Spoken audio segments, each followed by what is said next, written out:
Hey everyone, just double checking that everything is coming through. Let me see that we have a live stream. Yes, we're live. Hey everyone, welcome back. Thank you for joining us for this. What do we do? AT Comedy Apologetics? I think so. I actually had this idea that we should do like stand-up comedy every once in a while. And I think what we could do is literally just read some hadiths. And I think if you deliver it in an appropriate way, that it could end up being pretty hilarious. The first one that I think we should do is simply reading how Muhammad became a prophet. That to me is one of the funniest stories of all time. That's stand-up comedy gold right You there. know, we need to. Hey guys, welcome everyone. Thank you all for being here. Yeah, thank you AT for joining us. And yes, we need to give Muhammad the treatment at some point. Yeah, that will come. So hey guys, welcome tonight. As you know, I want to talk about the law of Noah, very often called the Noahide Laws, the seven laws of Noah. However, also these are the subject of some crazy conspiracy theories based on a complete misinterpretation and a complete corruption of the Bible. So it's a misinterpretation of the Old Testament. It's a misunderstanding, and I think very often a very, very deliberate twisting of what is in the Old Testament. I did a series of 7 shows in the past. I did about 24 hours of YouTube programming on this subject, and if you think that Abdul's defending Islam go ballistic, you have yet to see what quote unquote good Christians will do. Um, Uh-huh. yeah. So, At, you made a point earlier when you were discussing. You made an analogy, and maybe you want to bring that up and just give your thoughts as to the introduction of what we're about to do today. I can't remember exactly which analogy I made because I told you like 10,000 things. The decontextualization of passages. Oh, right, right. So, if we got a lot of Christians out there and you guys have had any conversations and interaction with internet Muslims, oftentimes you might be bringing up the violence and the slaughter that Muhammad orders in the Quran. And oftentimes they do what I call the tu quoque fallacy. I don't call it the tu quoque fallacy. To It just quote, is isn't the it? tu quoque fallacy, which basically just means I know you are, but what am I? So they'll say, yeah, but in Luke 19, Jesus says to take all these rebellious people, bring them before me, and slaughter them. Right? So they're saying, oh, if you are upset at our scripture, just wait until you read what Jesus says to read. And so what if you ever go and search for this, right, you're going to understand first and foremost that Jesus is speaking in a parable. He's making a parable, and it's more in reference to the end of times, right? When people who have made their final judgment and they're finally there, they'll be cast into hell and all those kinds of things. And it is not at all in order for Christians to go out, persecute, kill, or murder anyone who doesn't agree with their ideology. Um, but Muslims tend to try to make it appear as if that's what our scripture says. So as a Christian, that upsets us, right? Lloyd, does that upset you when they do that? Very much makes me angry. So so why does that upset you? It's dishonest. It Mhm. is literally. It's they always say, "Oh, you're taking that out of context, or you're cherry picking." Well, this is exactly the same that they're guilty of. Right. So it's a cherry picking. So if we as Christians don't appreciate people cherry picking our scripture, then we shouldn't be hypocritical in the sense of cherry picking what other scriptures say, whether it's Jewish, Muslim, Hindu, whatever. We should not cherry pick and misrepresent or attack straw men of theirs either. So one of the things that Lloyd's obviously been kind of focusing and going in on with like Adam Seeker, he's been putting a lot of shorter videos out on his channel, just talking about the Talmud and how oftentimes people can misunderstand it and misrepresent what it actually says in there. And if you guys remember what Yep. we talked about last week, we went into the different methodologies and how to read the Talmud so that we come to appropriate understandings of what it says and what it doesn't say, right? So we call a spade a spade. If it's commanding something that is that we would consider to be terribly wrong, then we're going to look at it, we're going to understand it with honesty, and we're going to say, look, this is terribly wrong. If it says something that might seem terribly wrong, but then we read it for proper interpretation and it ends up being something that we might agree with in principle, then we need to be honest about that and say, you know what, we agree with things in principle. And I don't have a problem doing that even with the Quran. The Quran doesn't have all false and only false statements. The Quran sometimes says to do things that I would consider to be good, like taking care of orphans and people, children in need. Lloyd, do you disagree with that? Do you think that's an evil practice to take No, care of it's not. orphans and However, poor we people? also need to get in context. When they say that, they refer only to Muslims. Only Right. Muslims are considered worthy of help and assistance by other Muslims. So yeah, there are. I mean, look, Hitler was a great vegetarian and loved dogs. Does that mean he was a good person? No, you know. So so yeah, guys, I'm going to. So yeah, I had a discussion this week. Someone came on my channel. I had the discussion of should Gentiles be killed for reading the Torah. Now, there is a statement like this in the Talmud. I did a 12-minute video. I discussed the Talmud as a book of what is called responsa.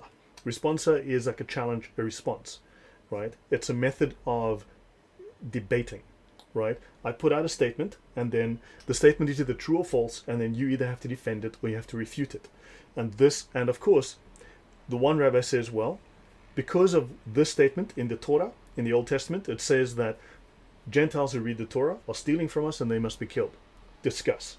The others, eventually, 3 or 4 paragraphs later, it ends and says, no, this is false, because it says in Deuteronomy that the Torah was given to mankind, not just to the Jews, not just to Israel.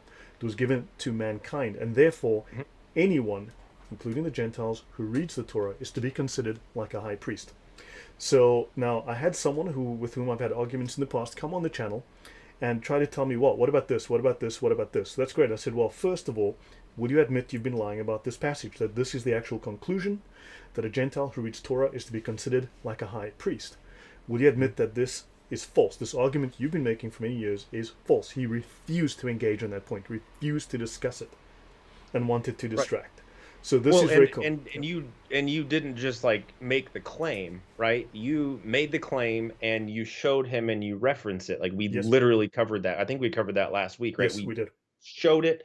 I went into the website. I researched it. I read it myself. I took it into consideration of the entire context, and Hmm. that was like the summary statement, right? So Yep. you had all these statements above, which are things to take into consideration, and then you have the final statement, which says basically a Gentile who reads the Torah is like a high priest.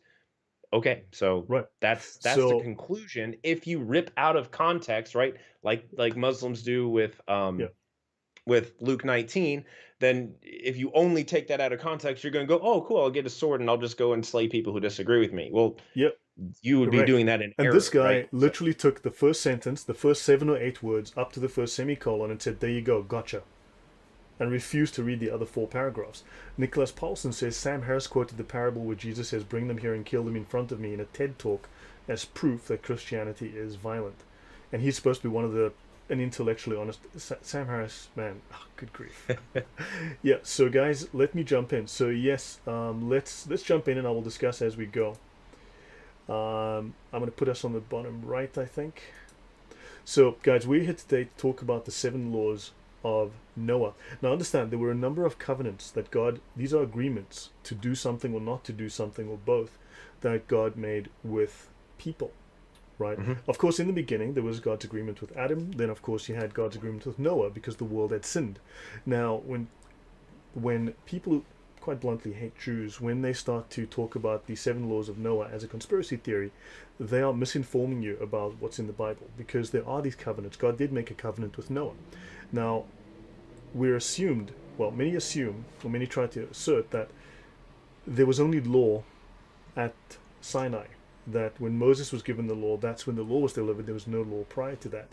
But we know that there's much mention of sin in the Bible well prior to Sinai. There's at least 34 instances of law being given to man well prior to Moses, right? Mhm. And God had punished. Now, so let's have a look. Let's just start here. I just need to minimize that. And God saw in Genesis 6, 5, 11 to 13, right? 6, Genesis 6 verse 5 and 11 to 13. And God saw that the wickedness of man was great in the earth, and that every imagination of the thoughts of his heart was only evil continuously. The earth was corrupt before God, and the earth was filled with violence. So God looked upon the earth, and indeed it was corrupt. For all flesh had corrupted their way on the earth. And God said to Noah, the end of all flesh has come before me. For the earth is filled with violence through them, and behold, I will destroy them with the earth. And Hmm. so here's the thing, the Ten Commandments were not yet given. The laws of Moses were not yet given. So what laws had mankind broken that they were judged upon? Understand? So clearly the law existed. Right? Clearly the Yes. law existed well prior. So the existence of laws in the book of Genesis and Exodus is highly evident. Now, there is no formal record of their delivery, but there are numerous Hmm. mentions within the Bible. So I want to bring up a few passages just to illustrate my point before I jump into the discussing Noah and discussing some of the misconceptions that have been forced upon us, so that, to try to create this hatred of a group of people, which I think is entirely inappropriate. And also, if we are to reach out to Jews, if we are to talk to them about the love of God, the love of Christ, I think hating them and lying about them is a very bad place to start. Hmm. So, when they have a matter, they come unto me, and I judge between one and another, and I do make them know the statutes of God and his laws. Now, this is in Exodus 18. As you know, Exodus 20 is where the laws are given to Moses. So this is prior to that. And so here we have a statement, I make them know the statutes of God. So clearly, these are a reference to the fact that laws were known, statutes were known prior to that time, right? Right. 1 John 3, 4. Whosoever committeth sin transgresseth also the law. For sin is the transgression of the law. There are many references to sin in the Old Testament. So clearly there was law and there was transgression of law. Your thoughts, Hmm. AT? Well, I think this is a really, really good point, and we're talking about since we brought up Sam Harris, we brought up atheists, we've brought up Jews, Muslims, all those types of things. There is an inherent knowledge of God, right? To a certain degree, everyone is brought into a world where there is general revelation, and what I mean by that is revelation through nature, through our own human nature. That's why atheists have a really hard time making moral statements, right, without being contradictory to their belief system, because they have to borrow from the Christian or at least a theistic worldview to say, look, there is actual right and wrong, and the fact that the vast majority of humanity understands what is right and wrong inherently shows us that was revealed to us, and that we are born with that knowledge. Um, from the get-go. So I'm going to read as quickly as I can here, Romans 1 verse 18 to 25, which I think Paul does a really good job at explaining this pretty clearly. He says, for the wrath of God is revealed from heaven against all ungodliness and unrighteousness of men, who by their unrighteousness suppress the truth, right, assuming that they know things about God. So he goes on to say, for what can be known about God is plain to them, because God has shown it to them. For his invisible attributes, namely his eternal power and divine nature, have been clearly perceived ever since the creation of the world in the things that have been made. So they are without excuse. Now, I'm not going to read the whole thing for you, but that gives Mm-hmm. you an idea that there are inherent things that all people know to be right and wrong. Thanks for pulling that up for me, buddy. And if you guys want to keep reading this 18 to 25, that gives you the pretty good reference. So, All right. So let's continue for a moment. So understand, part of what I want to do is to educate you a little bit more about the law. Now, obviously, I know a lot about Sharia law, about Islamic law, and I spent months reading through the Talmud to learn Jewish law. I even spent time with rabbis, speaking with rabbis who were kind enough to donate my time. I will say this is not an easy and straightforward process. Okay. Now, I want to bring up something. So let's actually let me just jump into this for a moment. Let's have a look at Sanhedrin 56a, right? And this is a lengthy debate. It's a very long discussion, a debate that happens over centuries between the rabbis, right? Since the halachot, the laws of the descendants of Noah, AT, there's a connection problem with AT. It says we're having a poor network connection, so we'll reconnect. Let me continue. Since the laws of the descendants of Noah have been mentioned, a full discussion of the Noahide laws is presented. The sages taught the descendants of Noah, i.e., all of humanity, were commanded to observe 7 laws. So these basic laws, right, these are understood to be binding upon all of humanity as God, part of God's essential nature, basic things that God wants us all to observe. So you have the law of establishing courts of judgment, because God is also God of justice. You have the prohibition against cursing the name of God. You have the prohibition of idol worship and the prohibition against forbidden sexual relations, and the prohibition of bloodshed. I need to call AT back. Let me do that.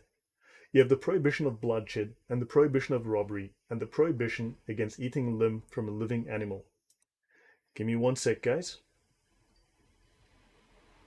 Well, Welcome back, my AT. internet went out.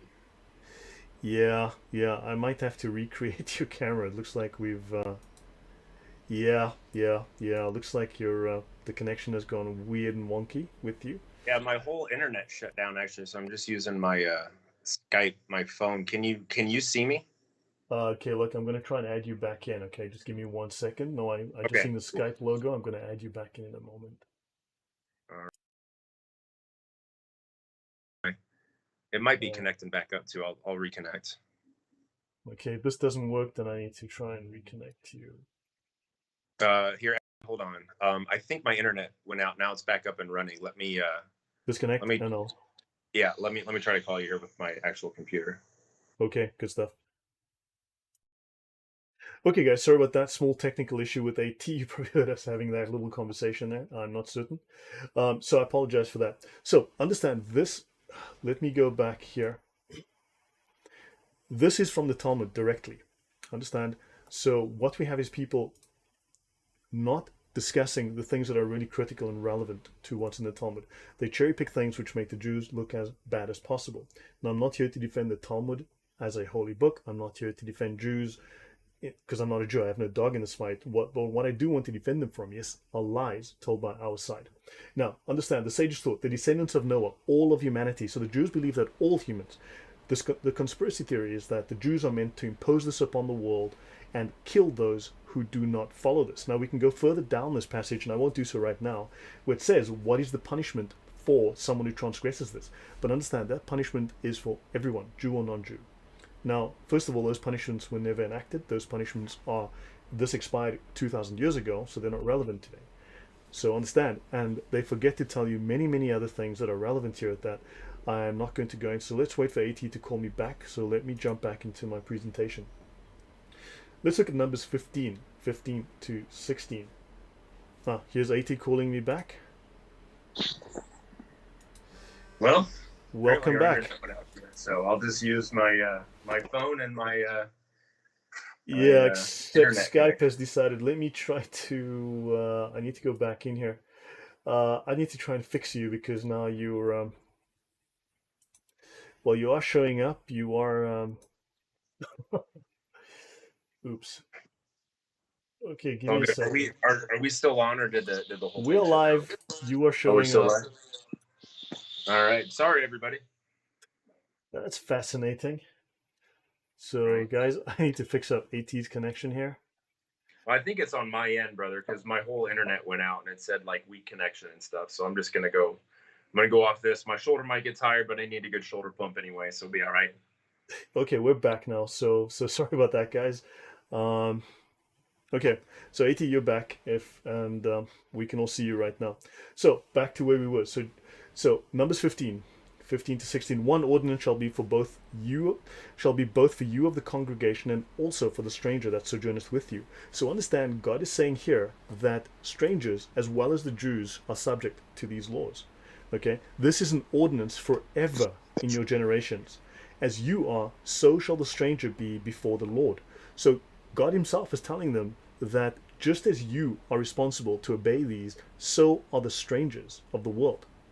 So they are actually following a law given to them by God in the Bible that Christians believe. And I've had many discussions with Christians that have all sorts of fun ideas, but don't want to discuss all of these uncomfortable facts. Hmm.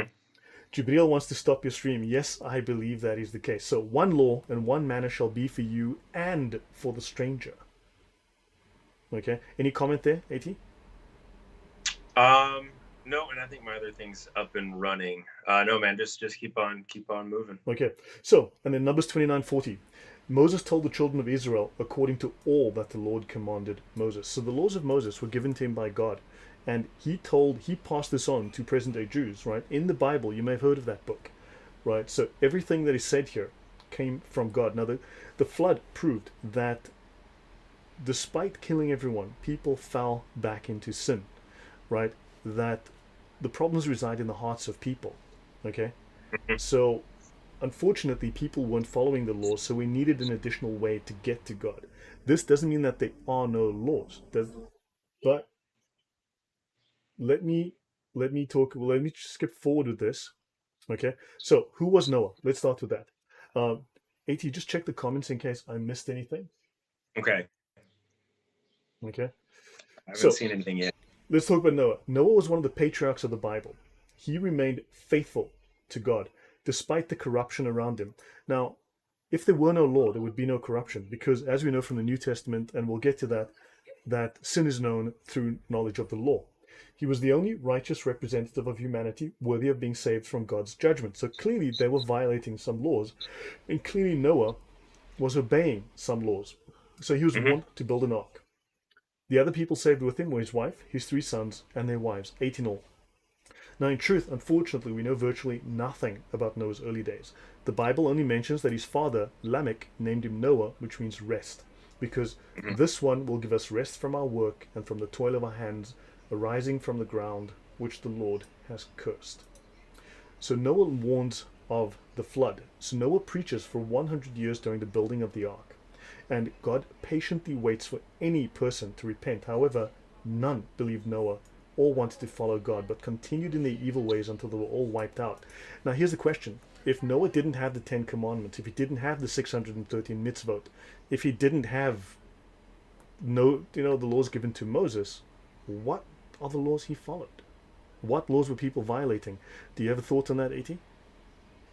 No, I mean, I think we already said it. Yep. Those laws are inherent, right? They're inherent Yep, laws. They've they're been inherent. given. They've been passed down. Yeah. So, now you've got the righteous and the wicked, Cain and Abel. So the Bible describes 2 lines arriving from Adam and Eve.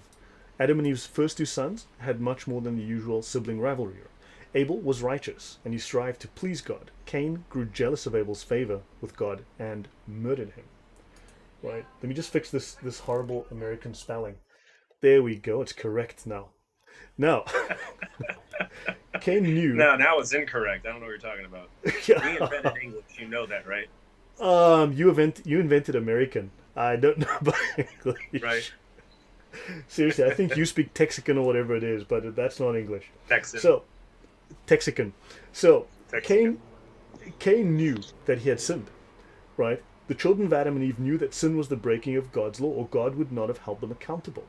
So, because of his crime, Cain is banished to the east of Eden, and Adam and Eve's next son, Seth, continues to be the righteous line of Adam and Eve, right? Mhm. Now, the 2 lines do not meet, they continue to live apart. How eventually the righteous line, the sons of God, found the unrighteous line of Cain, the daughters of men, and they started marrying them.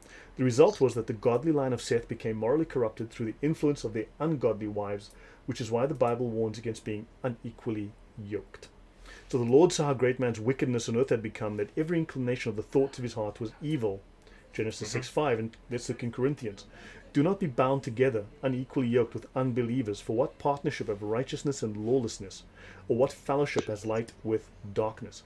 Now, unequally yoked, okay, the original Greek word is bound together, heterozugeo, which is a compound word originating from heteros, meaning other, altered or opposed to, and zugos, meaning yoked. So the literal Mhm. meaning is unequally yoked, referring to 2 opposite farm animals being joined together to do work, but they're pulling in different directions, right? So Mhm. now one of the descendants of Cain, Lamech, bragged to his wives that he had killed that his wives had killed both a man and a boy in fights. So he had a very dangerous wife. The corruption of mankind became so great that the hearts of his heart was only evil all the time. However, human beings went further. They acted on those thoughts. They filled the world with violence. Now, while Yep. Noah is known to be righteous in a world that had turned against God, Noah was not morally perfect. Right. Mhm. After the flood, Noah planted a vineyard, made wine, got drunk, and passed out naked in his tent, as we know. So Yep. now, like all other believers, now of course, oddly though, in Islam they claim that all the prophets and everyone, all the patriarchs were perfect. It's the stupidest thing in the world. I've been trying to debate this guy about it, but as we've been trying to debate people, they continually run away from that. So, uh, Yeah. So, like all other believers, Noah's righteousness was the result of his faith in God, not just outward representation, okay, which fails. He genuinely believed, right? So, Noah stood firm in his faith, right? Now, the Ark of Noah obviously is a symbol of God's ultimate ark that can save everybody, right? Now, let's move forward into the section on. So, Christians and Jews recognize Noah as a man of God, a righteous man. So, what made him righteous? If there was no law at the time, what made him righteous? God made a covenant with him. What were the conditions of the covenant? A covenant is an agreement, it's a contract.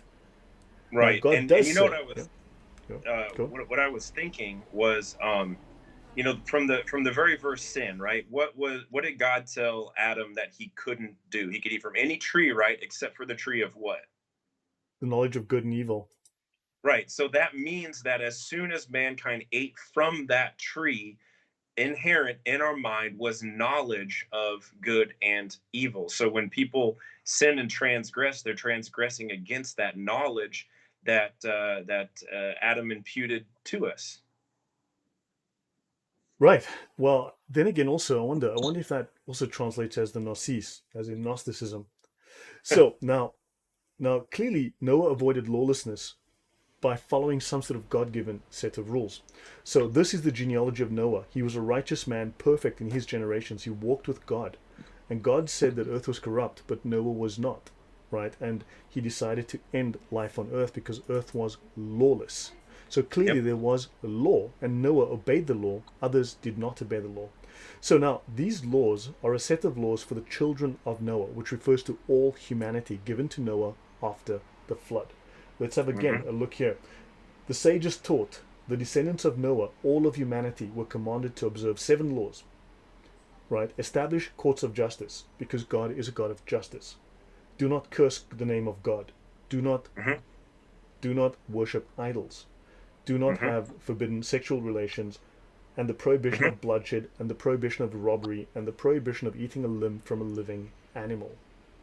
Okay. Right? So, are those evil laws, AT? Do you think those are? Right. And so that's what I want us to all ask. And one of the things that you and I had talked about before we jumped on here is we could even just ask these questions rhetorically. Um, so all of those 7 things that you mentioned, if we didn't say that they were Noahide laws, would anyone agree that they were wrong? Right? No, I think everybody would agree that those things are righteous, right? Nobody right now would sit there and go be like, oh, I think that we should have forbidden sexual relations, and I think we should murder people, right? Who and we should rob people. Like those are all laws that we know about through the knowledge of good and evil. It's just pretty straightforward. So I don't personally see anything abhorrent about these laws. Now, having said that, I'm going to try to call you with my computer. I think the internet's back up Okay, and no running. If problem. that's Do cool. that, and we'll sort you out. All right, Veronica cool. says, "The stranger that sojourneth with you, therefore not necessarily all nations." Well, notice the Talmud has something like 12 million lines in it. So we can go to other verses, other stories, other things that actually, let's, AT's calling me back. So again, Veronica, I wouldn't want us to get into the situation where we take one thing and say that is representative of everything. Okay, AT, I need to fix up your video again. So sorry about that, guys. I just need to fix up. AT is not. Good grief. Yeah, sorry. I was gonna say El Nino said something hilarious. He said, "My arms might get tired like the arms of Moses." I needed to tape them up. So instead of taping them up, I just made sure my internet was back up and running. That's pretty funny, brother. I appreciate the humor here. So as he's fixing my thing up, I appreciate you doing that, buddy. Sorry for everybody for delaying this for my special needs here apparently. But does everybody so far just kind of type in a one in the comments if you guys are understanding what it is that we're saying. And then do let us know if there's anything that you disagree with us about. We'd be more than happy Yeah. to address it at the end of the stream. Yeah. So with Veronica, getting back to the point, first of all, there are many other rulings within the Talmud we'd have to go into in different episodes. I have to discuss this in depth. But also, many of these rulings are interpreted by the sages to be universal, not just to be with those who are amongst them. Understand? So there's lots of other context that I have to get to, which not today though, right? Because I'll do multiple shows, and Jewish law is complex. It is very complex, and it's very easy to take one thing and go, okay, this is what it is. No, this is not how they understand it. That's how you understand it. And also, as I said, there's like something like 12 million lines in this book. It's enormous. So you're gonna have to look at the development, the history, and this thing runs over what, 600-800 years. It's, man, you're gonna have to really spend time with deconstructing it to really understand it. Someone mentioned a comment about, so if you all of us are born Muslim, just type it again so I catch it, and just @Lloyd me so that I see my name. Noah's time sin was so high. It's actually okay, right. So guys, let's just continue with what we were talking about. Let me go back to my notes. Let me close that. Right. Now, my statement is that all of this discussion is an attempt to undermine the Bible, undermine Christianity, and also to really get you to violate the first three of the first three of the Ten Commandments. And this is all to make you basically hate the Jews, distrust the Bible, misinterpret the Bible, and to simply make you ignorant of what the Bible is. You have people who hate you, what you believe, and they want you to join them in their hatred. Now, I'll leave it at that, and we'll, as we go through this, hopefully this will become clear, right? Now, there are numerous references to Noah in biblical and religious literature. So we have the book of Genesis, right? So Noah is mentioned in the Bible. In the first book of Chronicles, Noah, the sons of Noah were Shem, Ham, and Japheth. Then you have the books of Isaiah, Ezekiel, and then the deuterocanonical books of Tobit, Wisdom, Sirach, 2 Esdras, 4 Maccabees, right? Deuterocanonical would mean outside of the standard canon. Yep. Right? Though then in the New Testament, in the Gospel of Matthew, as it was in the days of Noah, so it will be at the coming of the Son of Man. Luke, and as it was in the days of Noah, so it will also be in the days of the Son of Man.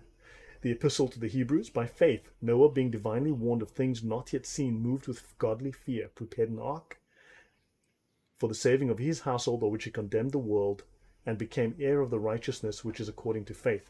Now, if Noah is righteous, how are his laws evil? Right? And I do want to mention that, as we will show, 5 of the 7 laws, or 6 of the 7 laws of Noah, are word for word in the 10 Commandments.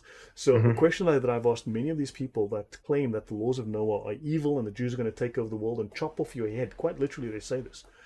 If 5 of the laws of Noah, or 6 of the laws of Noah, are word for word in the 10 Commandments, does that mean the 10 Commandments are half evil, or 60% evil?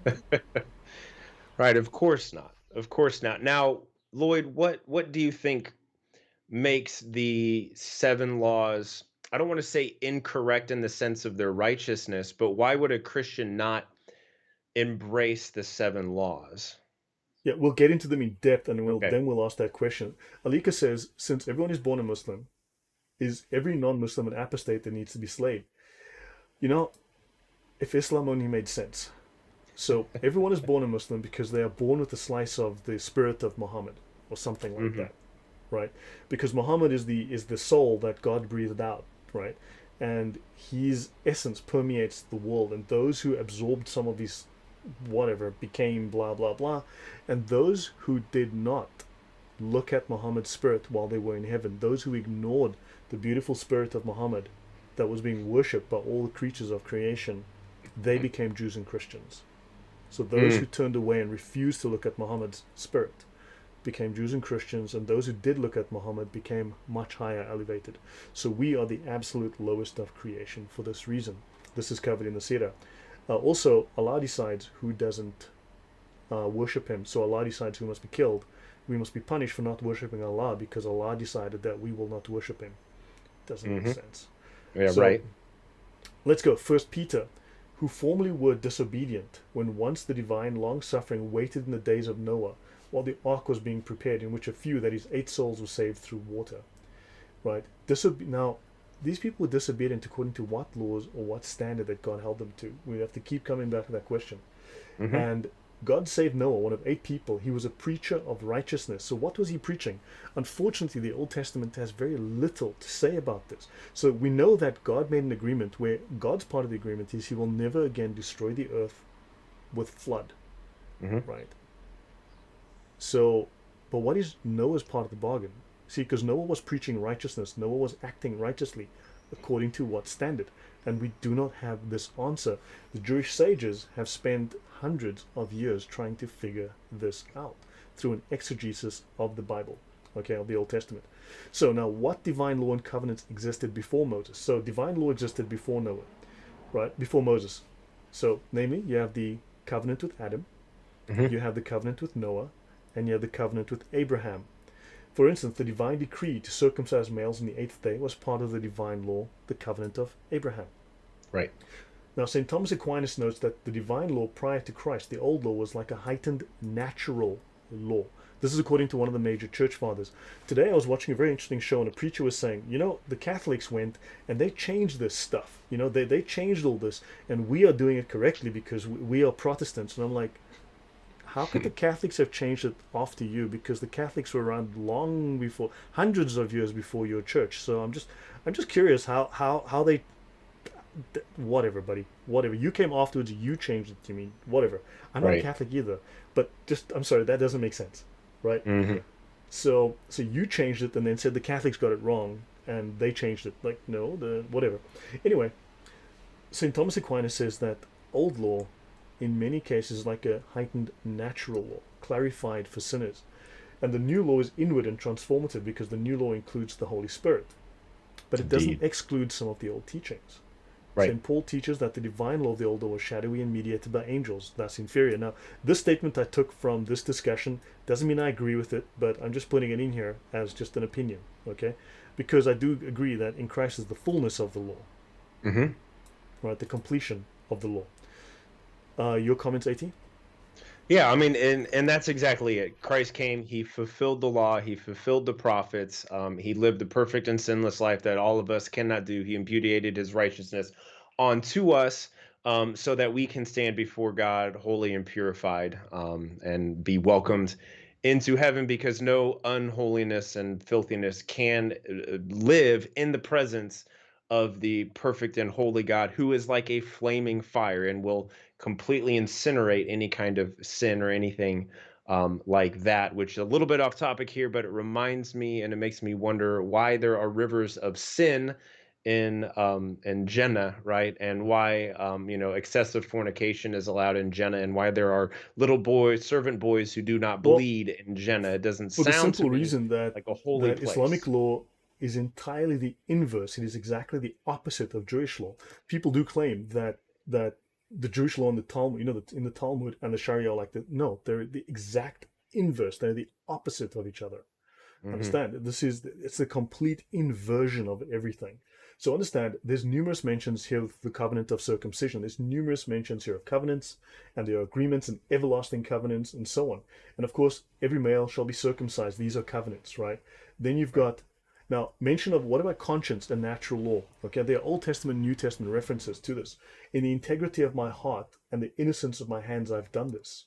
And God says to Abimelech, I know that you did this in the integrity of your heart. In other translations, I've done this with a clear conscience. And God says, I know you did this with a clear conscience. There was a knowledge of sin well prior to the Mosaic law, right? There's discussions of adultery and sexual immorality, like with Joseph and Potiphar's wife. He refused and said, no, I can't do this, right? This would be wrong. Understand? There are commands to remember the Sabbath. You look in Exodus 16. How long do you refuse to keep my commandments and my laws? Now, here's the thing. if Moses was only going to get these laws in Exodus 20, what laws is God referring to here? Understand? So there Exactly. were laws, and these would have been the laws of Noah, right? Hmm. So will they walk in my law? Yes or no? Again, prior to the laws of Moses. Leviticus, do my judgments, keep mine ordinances, walk therein, keep my statutes and my judgment, which if a man do, he shall live.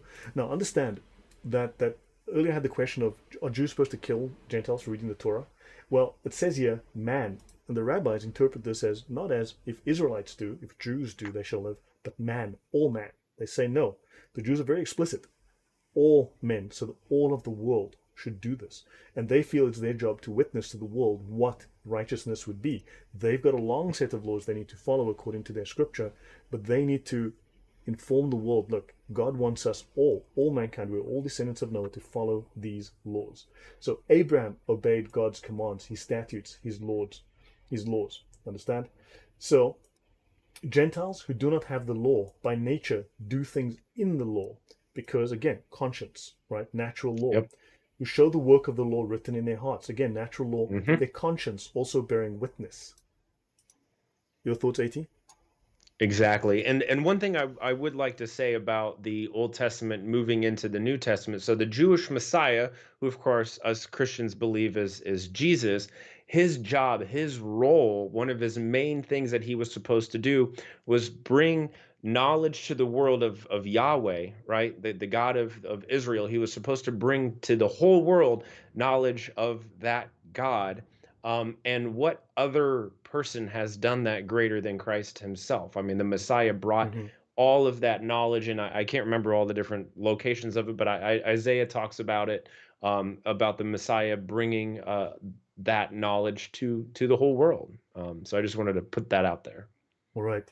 So let's look at the book of Jubilees, and I'll start jumping into the actual laws themselves, the laws of Noah. So in the book of Jubilees, now obviously this is, the book of, look it up, the book of Jubilees. Hmm. So it's dated to the 2nd century BC, but it includes, now this is a source, an early reference to the laws that are mentioned, and in verses 7, 20 to 28. And in the 28th Jubilee, Noah began to enjoin upon his sons the ordinances and commandments, and all the judgments that he knew, and he exhorted his sons to observe righteousness. Mm. Right? Honor thy father and mother, love thy neighbor, guard their souls from fornication and uncleanness in all iniquity. So understand, you've got, these are laws that are very similar to the Ten Commandments already in the time of Noah. Now, unfortunately, these would be considered deuterocanonical. These would be outside of the Bible itself. Right. However, but Right. now you have an ancient Jewish tradition which talks about the existence of these laws, and these laws are spoken of in righteous terms. Edkin makes a very good point. He says not only the opposite. He says many parts are relaxations of the within the Sharia. Many parts are not just the inverse, but also relaxations of Jewish law. That is correct. Thank you very much for that. Nicholas Paulson says, I always want to eat some fruit salad after I watch Lloyd's text markings. So colorful, man. It's so colorful. Yeah. Also, iniquity. Okay? Iniquity. So, yeah, that's a really, really interesting word, something that we should really get into at some point. But, so anyway, the book of Jubilees, come back, read this, knock yourself out later, okay? So, Noah appears in the Quran in Surah 71, 7, 1, and 21, right? Just so we know. So Noah is also within the Quran. Now, natural law is also implied within the Bible. Thy righteousness is an everlasting righteousness, and thy law is the truth, right? That's in Psalms 119, right? And then, of course, if you look at Strong's, okay, if you look at the term in Strong's H6666 and the following, righteousness appears 128 times in the Bible, justice 15 times, right? Right 9 times, righteous acts 3 times, moderately 1 time, and righteously 1 time, right? So, and this is this phrase, so let's see, righteous, okay? Within biblical usage, you've got righteousness in government.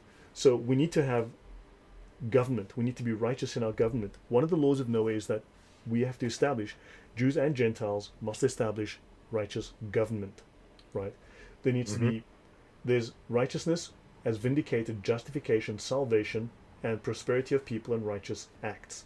So we'll get into this. I'm just setting this up so once I go through the laws, you've got a background to understand what I am talking about. But also, God is a God of judgment. And if you look at Strong's in terms of the Bible, it says here, judgment, justice, ordinance. Judgment, deciding a case, okay, seat of judgment, process, procedure, litigation before judges. justice, right, rectitude, ordinance, decision in law, and so on. Now, what's very interesting is that within the Jewish Talmud, they state that the laws are incumbent upon all men. The Jews have to encourage Gentiles to set up righteous courts which act according to righteous, truthful judgments, which do Right. not desecrate the name of God. I'll hmm pause here before I introduce the laws of Noah. AT, your thoughts? No, I'm actually interested in keeping going here. So let's move right Okay. on. So now let's have a basic overview of the seven laws. The seven laws of Noah are biblical prohibitions from God against the following: do not deny or curse God. Okay, this is very similar to the Ten Commandments. We'll get to those. Do not worship idols. Do not murder. Do not commit adultery and sexual immorality. Do not steal. Do not eat flesh torn from a living animal, and do not drink its blood. Okay, do not Right. drink the blood of living animals. In fact, do not drink blood whatsoever, and do hmm not torture animals. And also establish courts of justice, an obligation to establish courts of justice. Yeah. Now, if God is a God of justice, he wants us to have laws that are just and implement those laws. Now, it should be noted that of these laws I've just mentioned, AT, let me stop here. Does anyone agree that does anyone state that these are evil laws? Are these somehow a vile conspiracy to introduce evil on the world, AT? Right. And I don't think so. Everybody is going to agree. I think everybody is going to agree that all of those things are right things. I don't think Debit here says, she agrees or he agrees. So I'm not sure if you're male or female or what you identify as, but yeah, it's obviously natural to understand all of these things and agree with them. El Nino says, isn't the sixth law opposite or similar to halal food? Actually, as I said, Islam is in many cases an inversion. So, I mean, halal slaughter is disgusting, right? So, yes, I actually haven't, to be honest, I haven't looked at halal slaughter. It's just not a subject I've been interested in. hmm Yeah, I don't But know either. So that may be the case. But understand, does anyone see these as evil? Now, these have been twisted by misinterpretation, and I think deliberate, malicious misinterpretation of what's in the Talmud, and a complete, shall we say, hiding of what's in the Torah, because this is all backed up by Torah, right? As I hmm hope I've started to show, at least some, right? So it should be noted that 6 of these laws are exegetically derived from Genesis, right? So they've read Genesis and said, what is God's intention here, right? And this is what they believe to be the moral principles that are being derived from within Genesis. The seventh is the establishment of courts of justice. 5 of these laws are outright repeated in the Ten Commandments. So if hmm 5 of these laws are within the Ten Commandments, are the Ten Commandments half evil? I'm gonna go with no. No, Trebek. Is that correct? That's the one I'd go with. But hey, I don't know. As I said, I'm from Africa. I attended a school for emotionally disturbed teachers. It could have hmm affected the way I see the world. 9 of the 10 commandments, it should be noted, are repeated and renewed in the New Testament. Yep. So 9 of these laws are binding even within the New Testament, even upon Christians. hmm So understand, so these laws, the Jews are saying within the Talmud, thou shalt not murder. Is that somehow wrong? Do not worship idols. Do not curse the name of God. Do not deny God. Right? Right. Do not have other gods before God. Do hmm not commit adultery. Do not commit sexual immorality. Right? Do not steal. How are these immoral? Understand? And people will go to great lengths to try and twist this into some kind of immorality, as we Right. somehow these laws, and they're going to use this to imprison the world. Okay, and then when you explain to them that these are identical to the Ten Commandments, right? Identical laws, then they say, well, actually, this one, you see, what they're going to do is they're going to establish courts and they're going to use the legal system to screw you over. Your thoughts, AT? Well, so I was thinking about that one, right? So you're thinking, okay, courts of justice. So the question you're gonna have to ask is, what is justice? What's the criteria for justice? Well, it's the 6 laws in front of it. That's the criteria for justice. Yeah. In terms of punishment, however, right? So if I murder, what's the punishment for murder? Adultery, what's the punishment for adultery? So establishing the different levels of punishment, what would be considered just punishment for those things. That would be the only thing that I would go, okay, well, what is that? Is that left up to these Gentile nations to determine what is right Correct. punishment for it, or Now, do they need to follow the Jewish form of punishment? so I may have this deeper in the discussion because I don't want to go too long today. I just want to introduce this idea. But in the future, as we go through episodes, I'm going to do a very, very technical, very academic deep dive into Jewish law. We're going to go into the Talmud in depth. Understand, it is a complex subject, much more so than the Sharia, right? Now, understand that within the Talmud, you'll read that a Gentile who lives in the Jewish lands, right, who lives in a city, for instance, obviously he's subject to the laws of that nation, right? So those laws apply to him. Although, understand, they don't necessarily apply them in an absolute sense, because for cursing God, the penalty is death. Now, that much is, well, first of all, it's biblical. It's in Leviticus, it's in Deuteronomy, right? The punishment for cursing God is death. Am I correct that this is one of the God-given punishments, AT? Yep, correct. Right. Now, the Talmud says the same, and then people read that and go, see, the Talmud says that if you don't follow the laws, they must kill you. No, it says even Jews are subject to this. Of course, Jews have not been killing people for blasphemy in, I don't know, a long, long, long time. Saudi Arabia kills at least 200 people a year by beheading in public squares, but hey, okay. Now, if you are outside of the Jewish land, they need to tell you about the obligation to follow God at least in these 7 things to be righteous. God wants at least these things done. So they have to encourage you to establish, and this is literally stated within the Talmud, and I can get into that. I will get into that, not to worry, but they have to encourage you to set up courts of law that are just and that implement laws that make sure that you follow these rulings. And they do state that the rulings have to be just, that they need to be moral, that they need to be legally sound and based on honoring this code that God has given us. Right. So there's no idea they have to take over the world and cackle gleefully as they kill people. So there's nothing of that nature. Let's go on.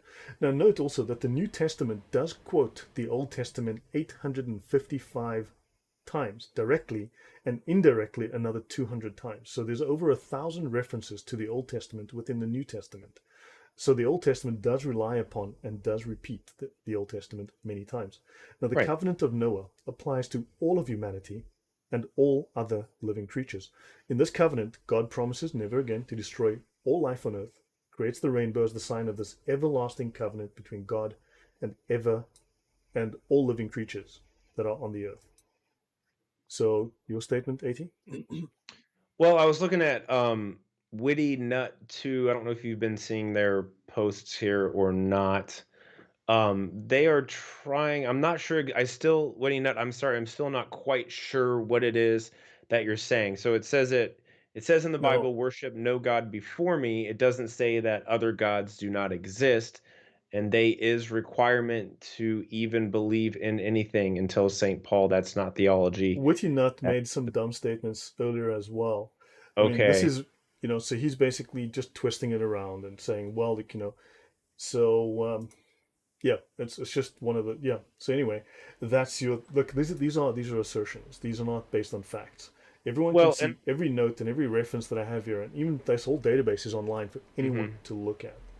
Right, and Right. I can make a comment just about the other gods, right? So gods in the Old Testament in Hebrew are Elohim, right, which can be attributed to essentially spirit beings, whether it be fallen angels, demons, those types of things. So there's a very good argument to say that there are other Elohim. Now they are not Yahweh Elohim, right? They are just spirit beings that have rebelled against God and tried to set themselves up as gods. So a lot of nations, when they're worshiping idols, when they're worshiping those false Elohim, right? Because they're not creator Elohim, they're actual real entities. And so you can make arguments that like Baal and even Allah are real spirit beings, but they're pretending to be the true God, and they're genuinely just evil. So I don't think there's anything wrong with saying that there are other Elohim. It's just Yeah. understanding who the Elohim are and are they the true God? The answer is no.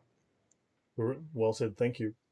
Hmm. So, so Yahweh gives a covenant to Moses, right? Now that covenant contained three types of rules: moral, civil, and ceremonial. Only the moral rules are eternal rules. Only the moral rules have existed because God's nature does not change. It's actually within the Bible. I don't have the verse with me right now, but God's nature is the same in the past, the present, and the future. God does not change. So the moral rules are eternal. However, God the Son replaced the Mosaic covenant with the new covenant. Mhm. Now that doesn't mean that all the laws fell away, because the right to murder has not happened, right? Right. The latter now the latter covenant, the new covenant, right, with Jesus, has no civil or ceremonial rules at all. Mhm. Okay? If we read or study the Bible, you would understand that Yahweh has made and replaced numerous covenants with human beings over the centuries. There are some Yeah. major covenants within the Bible. You have with Noah, you have with Abraham, right? You would actually have a covenant with Israel, and then you have a covenant with David. And then you have the Mhm. final major covenant. There are about 16 minor and 4 major covenants, but there are hundreds of agreements God has made with people. And then, of course, you have the New Testament, the new covenant, right? This is a brand new covenant with God and all of the world, right? Right. Now, these laws that I'm referring to, where does it say denying God? I know, buddy, if you're like Muhammad, you're a pedo prophet, then you are also illiterate. Because that's Sunnah, right? Noah's illiterate, and so are you, buddy. Scroll back 5 minutes. It's in the text. It actually Right. says, "Do And not." we read it out loud too. So even if you can't read, hopefully you can at least listen. But Yeah, get anyway, the if wax he out of keeps your saying ears, stupid buddy. stuff, guys, just time him out. Just time him out if he wants to be an idiot, please. Now, understand. So now the laws of Noah are referenced in Genesis 9:4-6. As I said, there are prohibition on murder, eating living flesh, vampirism in other words, and drinking blood, and also a requirement for courts of law. Now, understand the Torah, right? What we know as the Torah, the laws of Moses were not given yet. So again, they are exegetically derived from divine demands addressed to Adam and to Noah, who are the progenitors of all mankind, and thus are regarded as universal. And in fact, because if God killed the world, right, corrupt humans, and Noah was the progenitor of all mankind, the Mhm. laws given to Noah are for the descendants of Noah. We are all descendants of Noah. Again, to Correct. repeat, 5 of them are in the Ten Commandments, which are built on the foundation of the 7 laws.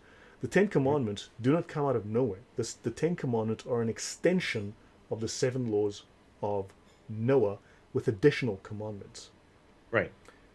So now the earliest complete rabbinic version of the 7 laws is found in the Tosefta. The Tosefta is a compilation of Jewish oral law from the late 2nd century, the period of the Mishnah. Right? These are commentaries upon the Torah. These are additional external commentaries outside the Talmud.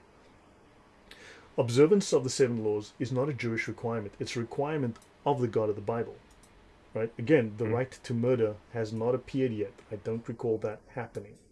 Right? Right. Exactly. Now, the Noahide laws are 7 laws, ancient laws that many people view as the basis of civilized society.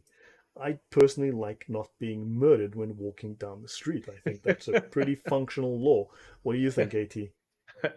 I've never been murdered, so I guess you can't knock it till you try it. That's Hey, dude, I can tell you stories.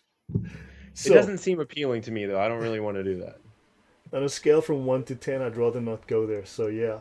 Right. So, they govern morality and they represent a bare minimum of what God expects of humanity.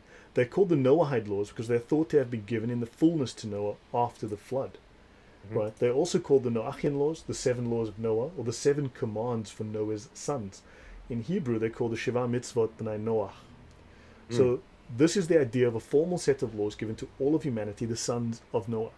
And this idea comes from the Talmud, and therefore it's extra biblical. And of course, people just hate the Talmud because they hate Jews, so anything in the Talmud's bad, right? Right. By the way, I should mention there's a guy. I told him that I was going to specially mention him by name. And what do Muslims know too? This is the account. What do Muslims? This is when I spoke of Christians who are ignorant and dishonest. You are one of them, buddy. You are one of them. You have refused. You have called me a liar. You have said I've made mistakes. You've accused AT of making mistakes. You didn't give a single example of one mistake I made, not a single one in my shows. You said, I'll get to you later. I'm collecting the evidence. I will get back to you. But you Mhm. made the claim. You said with certainty I've made mistakes, and you said I'm lying. You never provided a single shred of evidence as proof. You never mentioned a single error. So, buddy, how about you stop lying to yourself? Either man up or shut up. Okay? Either you present your evidence, and I will, honestly, I will take time out of my life to humiliate you because you are lying. And if you call yourself Christian, that is disgusting. And I am not impressed. Okay? You need to learn to do better. So, as everyone knows, my sources are all public. I hide nothing. This database in its entirety is available online. Check the description. Nothing is hidden. I give everybody every single source I use. I hide literally nothing. Okay? So everything is sourced. And if I'm wrong, hey, let me know. But anyway, moving on. Now understand the laws of Noah do bear striking resemblance to rabbinic tradition that describes the commandments that would have been derived logically even if they were not included in the Torah, which are the 5 books of Moses. So Mhm. Leviticus 18:4, and I'll pause in a moment. You must keep my rulings. So these are the items which are written in the Torah, which, had they not been written, should logically have been written as part of the morality of God, as part of the eternal principles that define the nature of God, such as prohibitions against robbery. For instance, did God say that what Cain did to Abel was legitimate? Did God say that robbery was legal?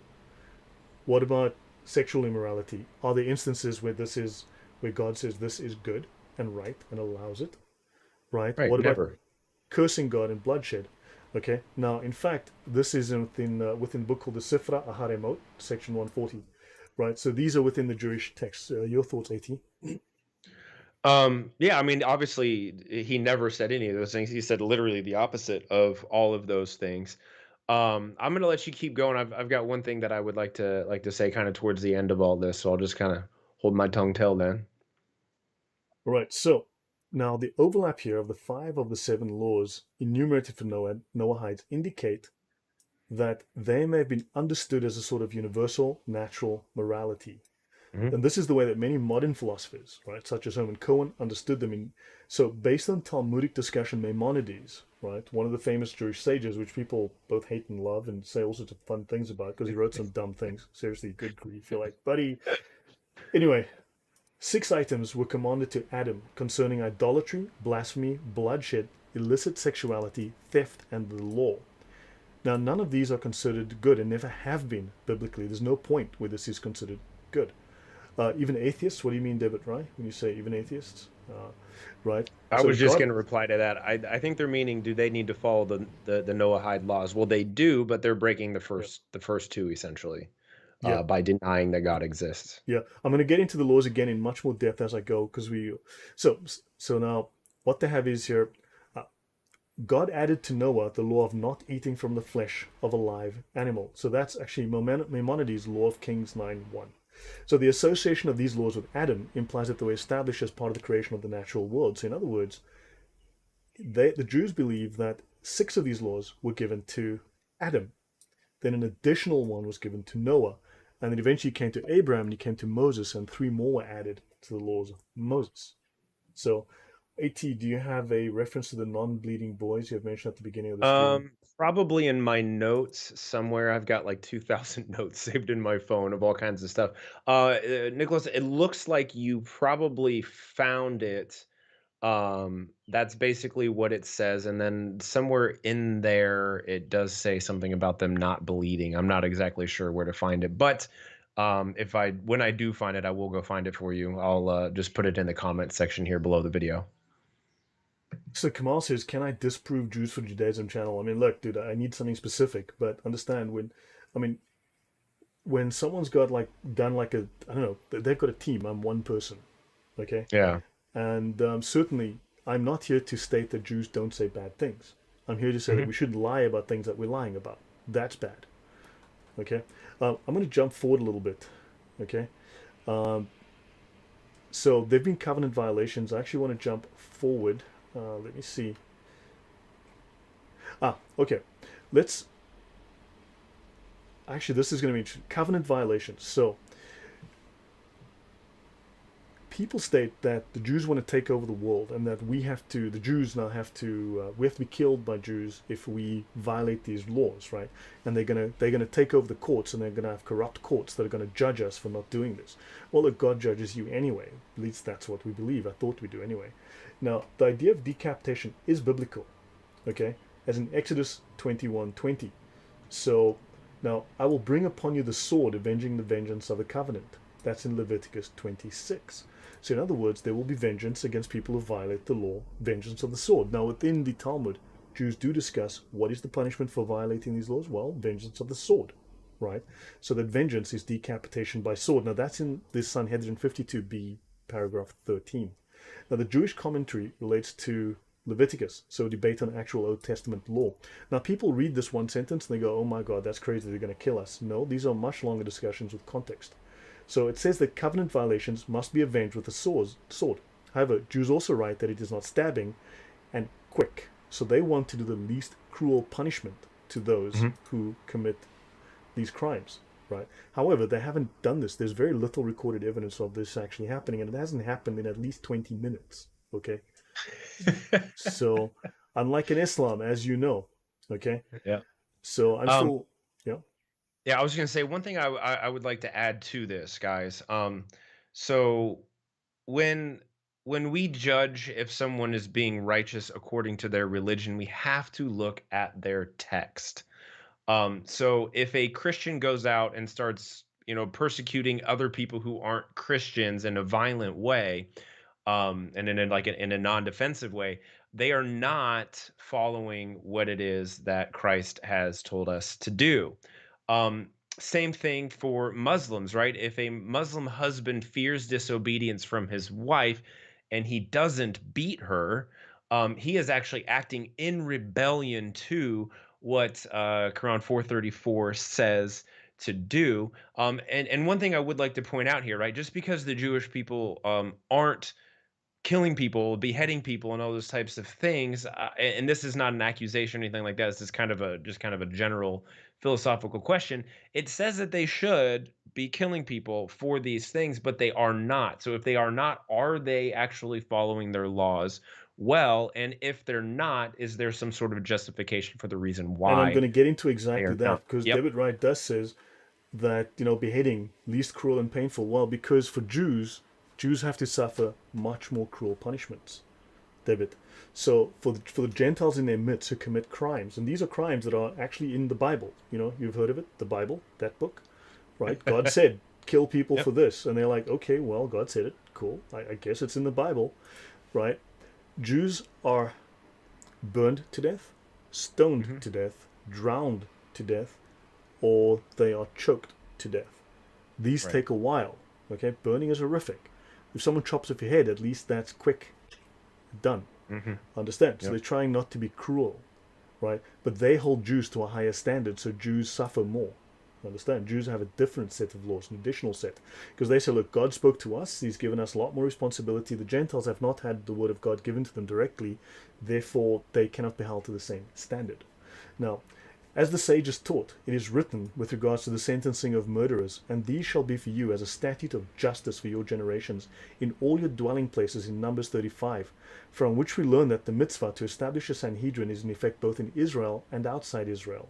So the way that they exegetically interpret this is that establishing courts of justice, which implement just rule and just law, is requirement for the entire world.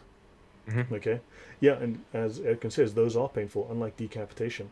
Now, for instance, I'll read from Chabad, and Chabad is pretty extreme, hardcore Jewish, right? A Gentile who worships false gods is liable, provided he worships them in an accepted manner. Just to answer this question, a Gentile is executed for every type of foreign worship which a Jewish court would consider worthy of capital punishment. However, a Gentile is not executed for a type of foreign worship which a Jewish court would not deem worthy of capital punishment. Nevertheless, even though a Gentile will not be executed for these forms of worship, he's forbidden to engage in all of them.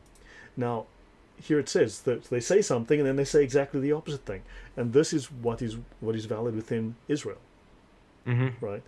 So understand. Now, also, here's the thing: if you do this in a valid way, because they have to respect the fact that you're living in their territory and you are then have a right to practice your culture within their territory, Therefore, they can't punish you and kill you for it. Understand? So, moving on. Now, here I want to note something that people don't tell you. So they go into the part where it says that, actually, I'll show you this here. Okay? They speak here of that. These rules continue. Let me just go on. The descendants of Noah also commanded concerning the prohibition against consuming the blood from a living animal. Castration. They're prohibited to castrate any living animal. They also commanded concerning prohibitions against sorcery. Right? And of course it goes on, and they and this is taken directly, this is taken directly from Deuteronomy 18:9-12. There shall not be found among you one who makes his son or daughters pass through the fire. The Talmud was not written just at random. It actually very, very carefully follows the Torah. All right, very carefully does follow the Torah, oddly enough. And also, they do speak here of, I'm going to find the word sword. So, notice here, okay? It is to include the Gentiles who are prohibited from cursing the name of God, just like the Jews. Just like the Jews. This applies to everybody. And they are executed for this transgression by the sword alone, as all death penalties stated with regard to the descendants of Noah are by the sword alone. This, the Talmud, unfortunately, has a ton of hypotheticals. It is a lot of hypotheticals. What if? What if? What if? It discusses every possibility under the sun. There's a message that came in from AT. Your comment? While I just have a look at something. Yeah, no. So, like you were saying, it does come through, and it does kind of go along with it. There's just, I can't remember how many millions of pages or thousands of pages or words it is. It's like It's an 12 million lines. insane amount of commentary. This is just commentary upon commentary upon commentary.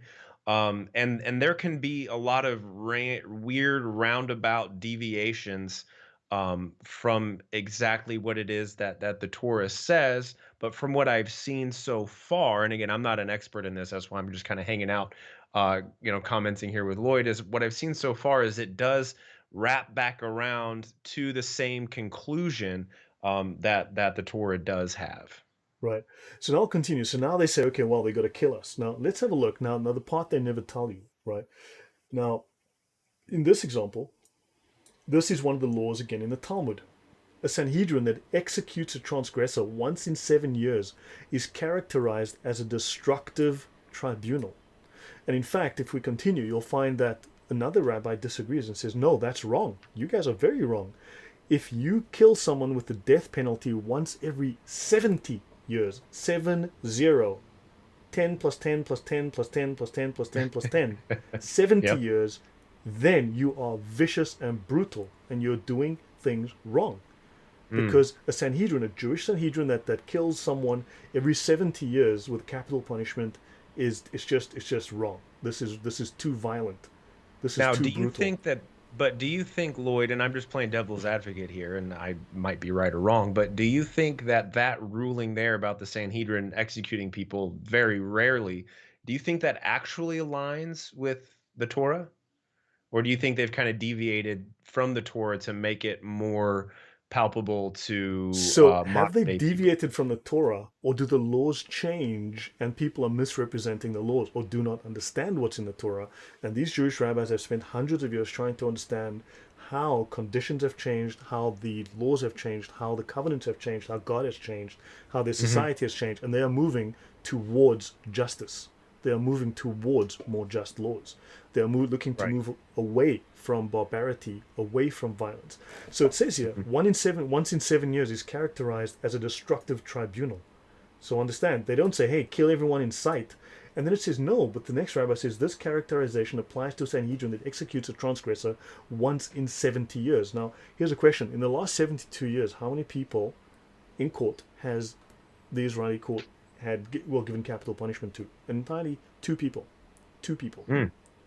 Okay, for bloodthirsty group, there's a small problem there. Okay, they're not killing enough people to qualify as bloodthirsty.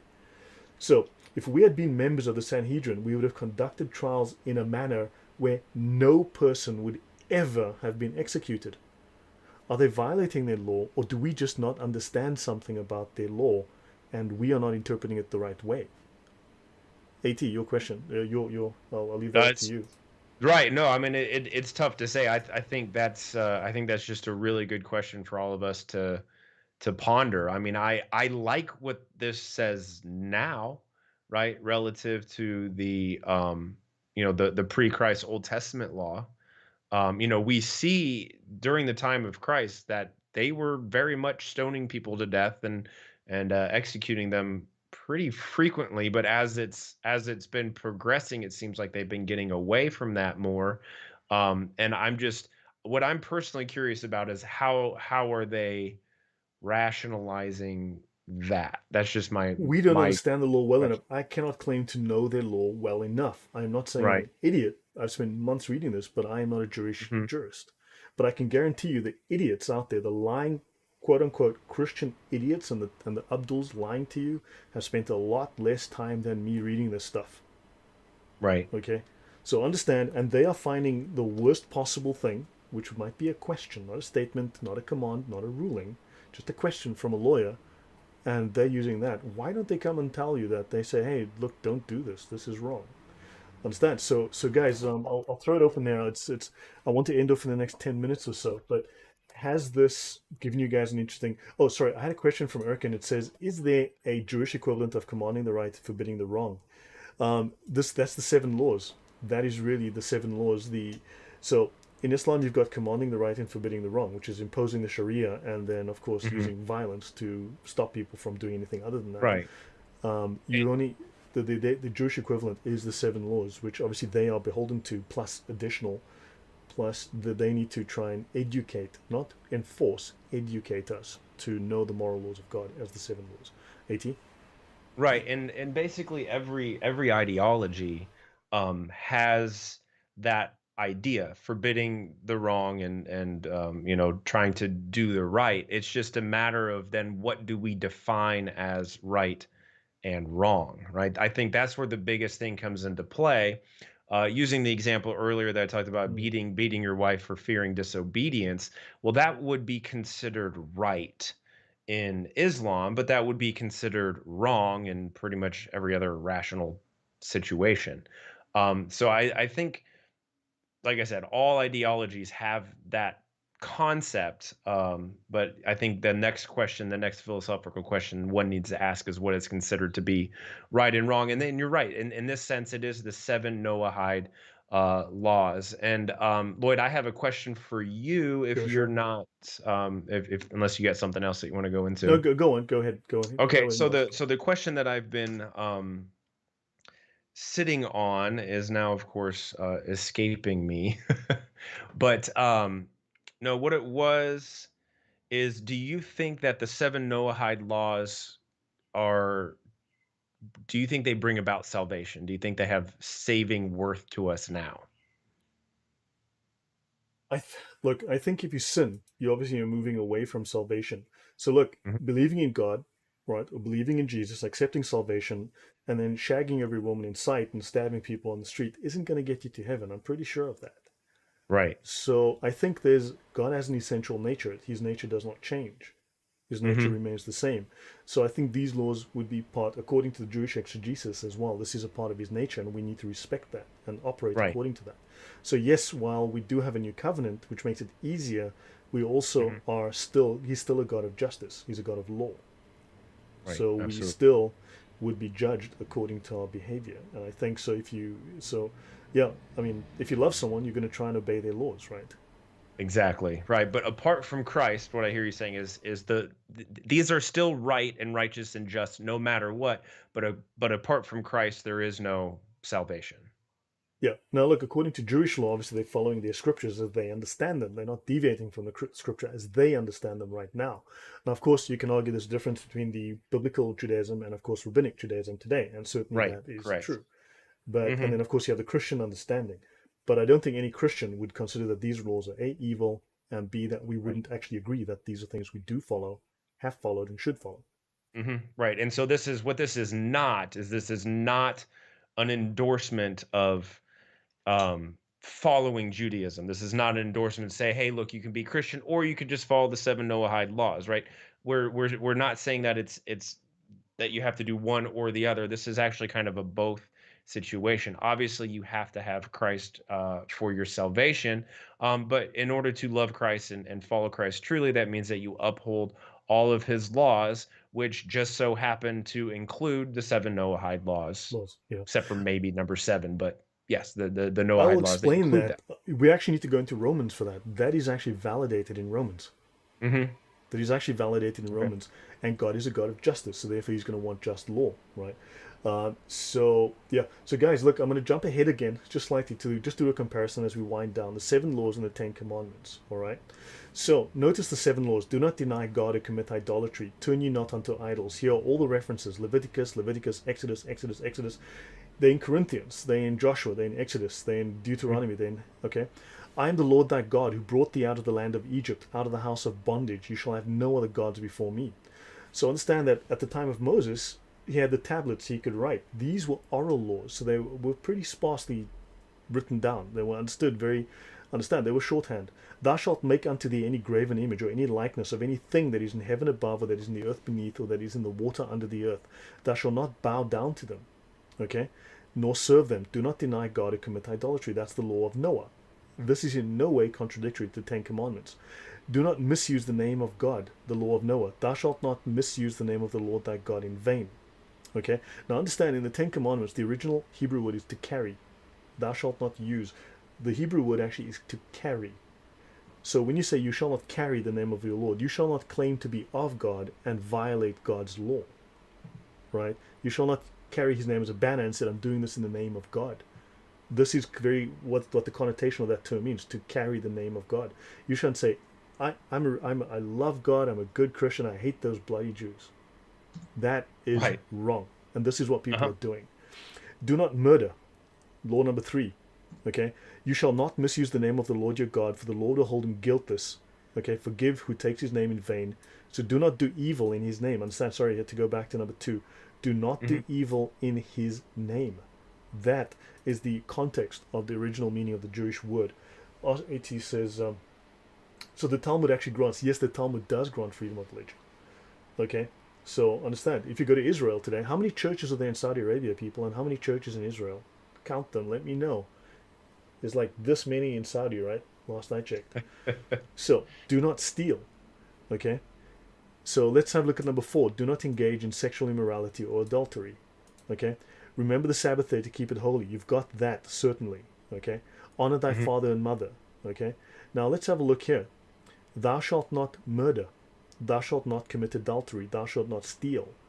Thou shalt not bear false witness. Okay? Do not murder. Do not engage in sexual immorality or adultery. Do not steal. These are very much carried over into the 10 Commandments and Right. establish a legal system and a system of government. And when you read through the Talmud, it states that that system of government, and I will come to that ruling and show you explicitly at some point, it Hmm. says it must be righteous, it must be truthful, it must be honest. It has to also operate according to the laws and customs of that land. Those people must make their own decisions in their own way. That's Right. very explicit about that, oddly enough. So what you have is these laws of Noah were received apparently from God in 2105 BC, whereas the laws of Moses were received from God in 1313 BC. So Hmm. 700 years, 800 years later.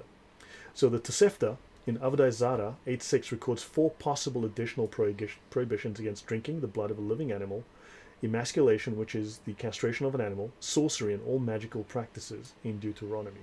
Right. Right?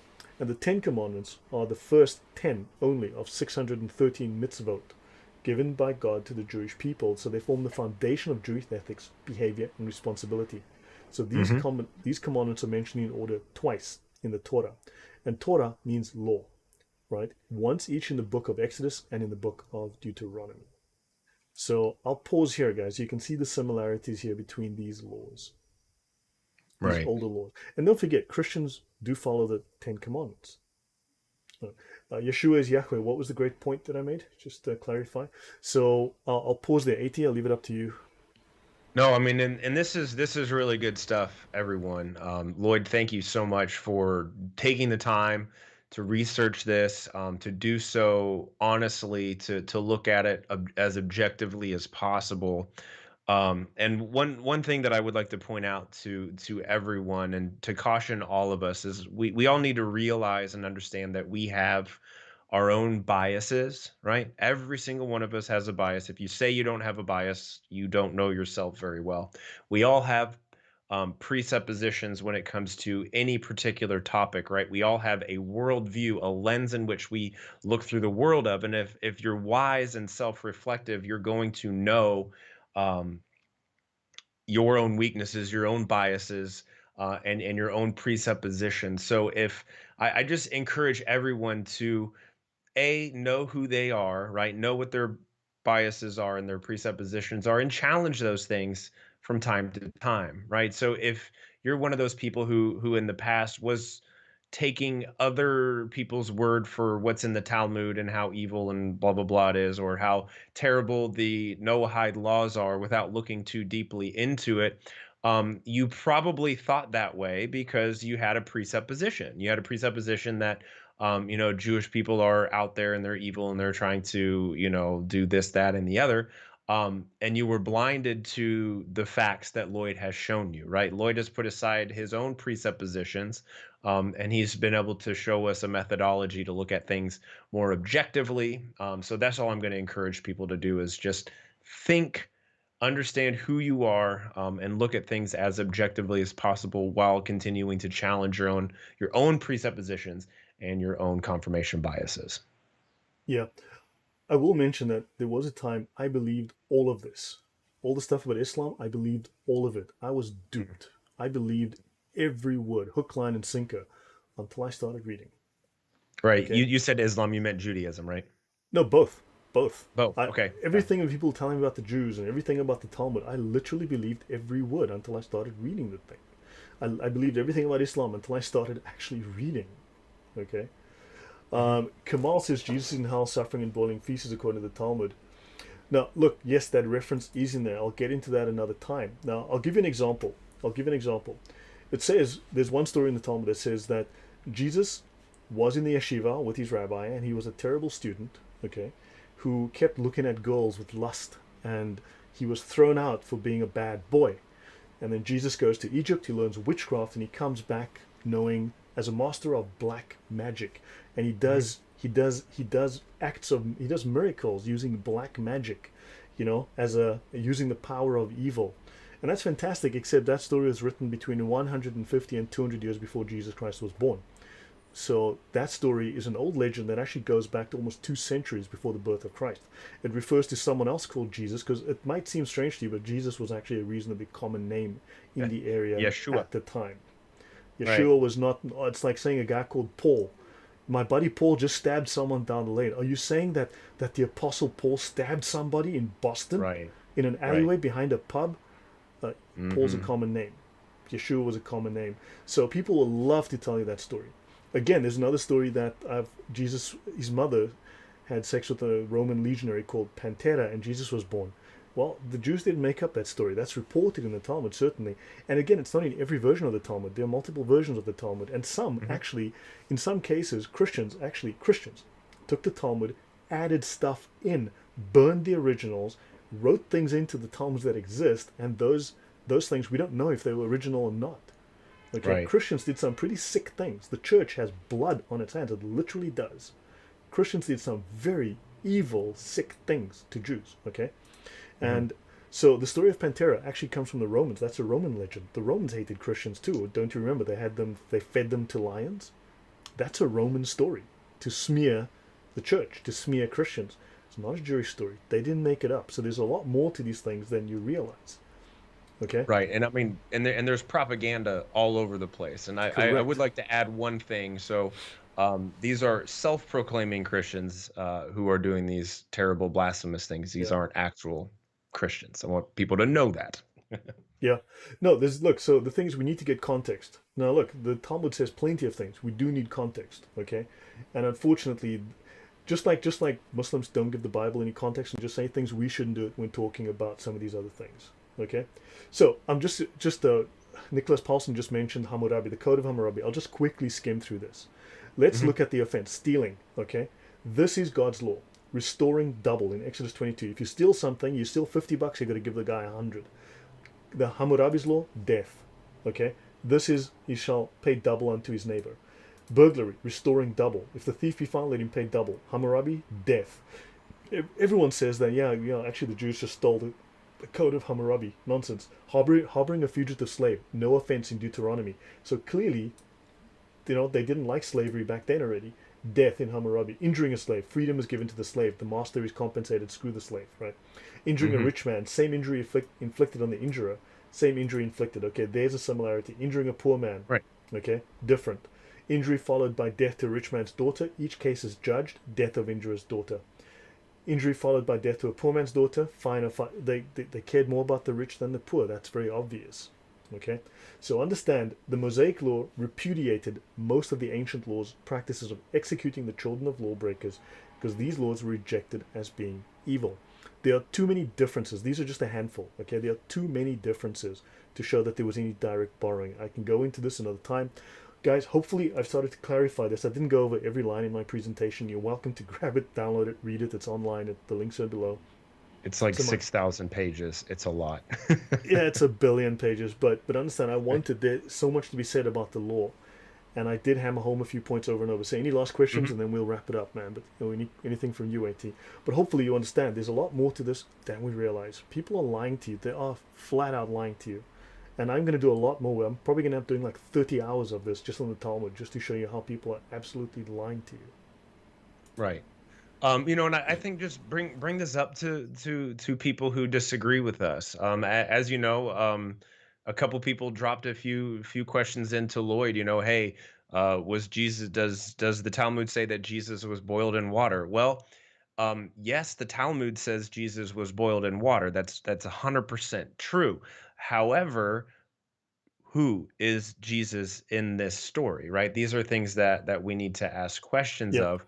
So, if one of us has made a mistake, we're both, we're not above reproach. Now, Lloyd has done a tremendous amount of research in there, so I think that he's probably going to be correct in almost every single case. But if you disagree, right? If you disagree with what he said, with what I said, um, there's we're not going to be upset at you if you say I disagree. Here is why I disagree. Here's the reference in the citation for why I'm making this assertion, and then we can all look at it together. But just keep in mind, if you make an assertion, we expect that there is some sort of substance behind your assertion and not just some cherry picked yeah, reference here yeah, and there. So please, bring it up. And if you guys are in conversations with anyone, bring it up. And this kind of methodology works, by the way, with anyone that you're having a conversation with, whether it be Jew, atheist, Muslim, anything like that. We want to be able to all look at the evidence together. And if someone's yeah, hiding evidence from you, it doesn't automatically mean that they're lying to you, but it's a pretty good indication that they might be.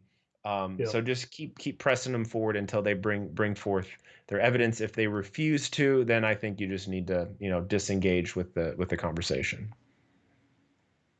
So, actually, the discussion about Jesus is a very complex one, and I haven't spent as much time on all of the citations. When I say not, Hmm.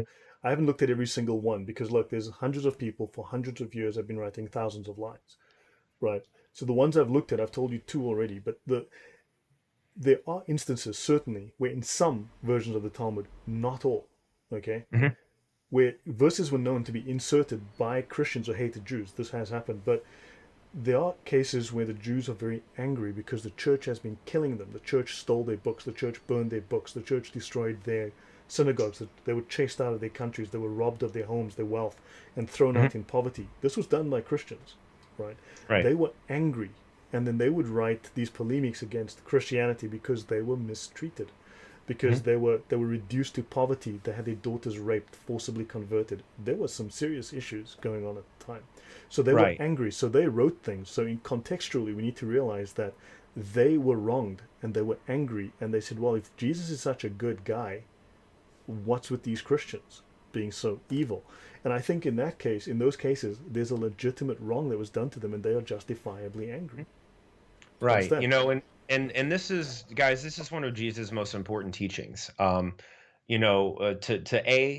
love your enemy, to be, turn the other cheek. You guys know this, go the extra mile, give the coat off your back, right? These teachings are in place because they de-escalate situations, right? So this is, I think, I'm just spitballing here, but this is what I think ended up happening with the Christians, right? So at first, it was the Christians who were being persecuted by the Jews, right? That's pretty obvious. Jesus was persecuted by the Jews. Stephen, James, a lot of these people were persecuted by the Jewish people. Okay, now they're persecuted by Jewish people. They weren't necessarily persecuted by Judaism, right? You understand that? So Christians read about this, they hear about this, they get upset, they want to retaliate. Okay, so they stick with the Old Testament law, eye for an eye, and they say, oh, these Jewish people two centuries ago hurt my people, so you know what? We're going to hurt your people back, right? And then so that creates more animosity, that creates more retaliation mindset from the Jewish people, who then in turn bring it back. So what you end up getting is you get this endless cycle of aggression, fear, and there's never going to be any peace. And I'm not going to get too terribly political because we're almost done with it, but I think that's a lot about what's going on with the Yeah, I'm just Israel-Palestine gonna conflict. do this one actually. I Yeah. just want to show this. So that question about the boiled. Okay, guys, I'm Mhm. gonna share my screen again just for a moment since this was asked. So let's have a look. Erubin 21b. Whosoever disobeys the rabbis deserves death and will be punished by being boiled in hot excrement in hell. So let's have a look. Contextual, okay? Everything we want is to be contextual. So whoever disobeys the rabbis. Now, a lot of these statements are not rules. They're not laws. They are simply discussions. These are questions. What do we do if you believe me? You read the Talmud, you're going to find some crazy stuff. They are questions. Understand? So now this is a statement that whoever disobeys the rabbis. Now, according to the Jewish law of the time, right? According to their understanding of the law, does Jesus break the laws of the rabbis, the Jewish law? Yes, he does. He Yeah, they brings a believe new he law. blasphemed. Yep. Correct. So they believe he blasphemed. So according to their interpretation, they are correct. Now, this is purely speculative. Okay, understand? These questions are just speculative. But let's have a look at the reply. So this is the responsa, challenge response, question and answer. Like 1 plus 1 is equal to 3.7. And then you've got to prove with maths that that's wrong. Or 1 Yeah. plus 1 is equal to 2, and you've got to use your maths to prove it's right, or whatever the case Mhm. might be. Do you understand? That's what response is. This is the Jewish law, the substance of the Jewish law. Let's have a look. What is the meaning of the words? And much study is a weariness of the flesh. And Rav Papa, son of Rav Aha bar Adda, said, in the name of Rav Aha, blah, blah. This teaches that whoever mocks the words of the sages will be sentenced to boiling excrement, which results from the weariness of the flesh of man. Now, look, there's no evidence for this in the Bible, that if you mock the sages, you'll be, this is just them maybe getting a little Yeah. I mean, grandiose, that's getting a little arrogant, right? completely unfalsifiable statement, right? You can't Totally. This is falsify them. or This is them verify getting a that. little arrogant, and they were accused of arrogance, right? So Rava strongly objects to this explanation. So the next rabbi says, sorry guys, you're wrong. It is written. Lahag is the word that is written. Rather, the verse must be understood in the opposite manner. Whoever meditates upon them, the words of the sages, experiences enjoyment as if it had the taste of meat. So even if you disagree, whoever meditates on the words of the sages, okay? So it's not about whoever disobeys. He says, no, you've got it completely wrong. It's inverted, and then it's inverted. The Talmud is like this constantly. They'll say the thing is black. No, it's white. No, it's blue. No, it's green. No, it's white. It was black. No, it's white. And it'll end off, it's black, and then it goes through multiple different colors, and then it's white at the end. That's the constant streaming. You'll see this over and over in the Talmud if I go through this. It's just Yeah. constantly like this. So do you see what this says here? That's Sefaria.org, Eruvin 21b.11, chapter 11, or passage 11. So understand. So he says, no, the verse must be understood in the opposite manner, and this is constant. So the idiots, the liars, the fools, like that twat that I mentioned earlier, excuse my French here, what do Muslims know? Maybe he's a good Christian. He's also a dishonest, ignorant Christian who demands to remain that way. Okay? Feel free to challenge me, buddy. That he says, no, fine, this was written, this was stated, this is not the ruling, this is the ruling. Mm-hmm. Understand? So Right. I'll So yeah. yeah, I was just going to say, so an honest thing about that one person could make an assertion by is saying, this particular rabbi said this, Yep. right? This particular rabbi said you're going to be boiling in excrement. Okay. That's one rabbi's opinion. Yes, And then I can exactly. sit here and go like, A, you can't verify that. That's just an opinion. And B, like, okay, if someone genuinely blasphemes and they go to hell, like that's okay, whatever. For you to say that that's happening to Jesus, I can object to that. I can say, well, in fact, it's you who blaspheme because you denied your Lord in the flesh when he came. Not you particularly, but you still might be doing it if you're not a Christian. So that would mean that you are blaspheming by denying the words of your God, right? But then you move on to the next rabbi, and the next rabbi says, that rabbi that said this is an idiot, essentially, and Yep. that's ridiculous. Yep. So if you're going to make those assertions, make sure that you state the name of the rabbi and don't just say the Talmud, right? Says, Because a yep. lot of people don't understand what the Talmud is and how to interpret it in terms of, is this the actual law, right, of these opinions, or is this just an opinion that leads us to a conclusion that may or Conclusion. may not agree with that opinion? Correct. Yeah, exactly. So guys, yeah, last comment here. Did you know that the phrase "the Sabbath is made for man, not man for the Sabbath" comes from the Talmud? And that's true. You guys should look at the Pirkei Avot, the which is the ethics of the fathers. Brilliant. There's some fantastic things said there as well. So guys, I'm gonna call it here. Brother Bass says the Talmud is not the word of God. Like, dude, Correct. and the sky is not green either. We know this. Yeah, so we just Water want to is make that wet. clear. Yeah. Water is wet. I mean, it's like saying, Hmm. and I mean seriously. And you know what? All those books in the Christian bookstore about the Bible, those weren't written by God either. Last I checked. But we don't panic over it. Understand? And also, when people talk about, but the Talmud says this about Jesus. Look, it's maybe 100 words in something like millions. Okay, Hmm. whereas Islam, 60% of Islam is about the kafir, about Christians and Jews. Okay, Right. it is actual doctrine, actual law against Christians and Jews. Okay, calling us Hmm. remnant cults. Okay, there Yeah. is no such actual law within Judaism, within the Talmud, that states this is our doctrine on Christians and Jews and how we must kill them. That exists in the Sharia. Okay, and when Hmm. you ask a lot of these people, what about the Sharia? They go like, we hate Jews. That's all they have to say. Yep. Okay, so understand, we know that the Talmud is extra biblical. We all know that, but we can show the correlations between the Talmud and the Torah. Now, certainly there are criticisms to be made. Jesus made criticisms of the Pharisees. He made Hmm. criticisms of the rabbis, and that is true. And I would just like us to discuss these criticisms honestly and not Yep. dishonestly. Okay? Right. Understand, I want to dispel the lies, and if we do have a criticism, let us just be honest about the criticism. Let us be compassionate about that criticism. Let us be, let us just be nice, as opposed to lying about people that have been lied about. And this is I have a problem with. Word. Okay. Please comment briefly on my question above. Nicholas, yeah, I don't want to do that publicly, but yeah, there's probably a little bit of that going around here. Okay. Let's just say the locals aren't that fond of foreigners. Okay. Mm. Let's just leave it at that. So, okay, guys, I need to call it. We went way over time. Well, Uh, you're used to being on Adam Seeger's channel. You guys go for 3.5 hours. dude, sorry, man. I'm like, please, Adam, I need to go. It's 11:38 here. I need Uh, to. Luckily, I'm on Eastern time, so I'm totally fine, like U.S. Eastern. So it's like afternoon for me, but I'm Yeah, like, it's nearly dude, it's like midnight, midnight for buddy. you.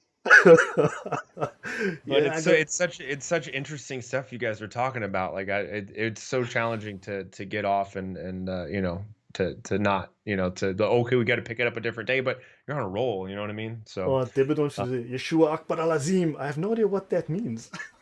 it basically means that Jesus is the greatest. Okay. Okay, so yeah.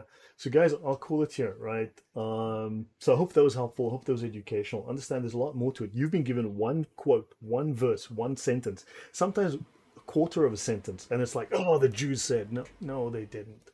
No, they didn't. Read the whole thing.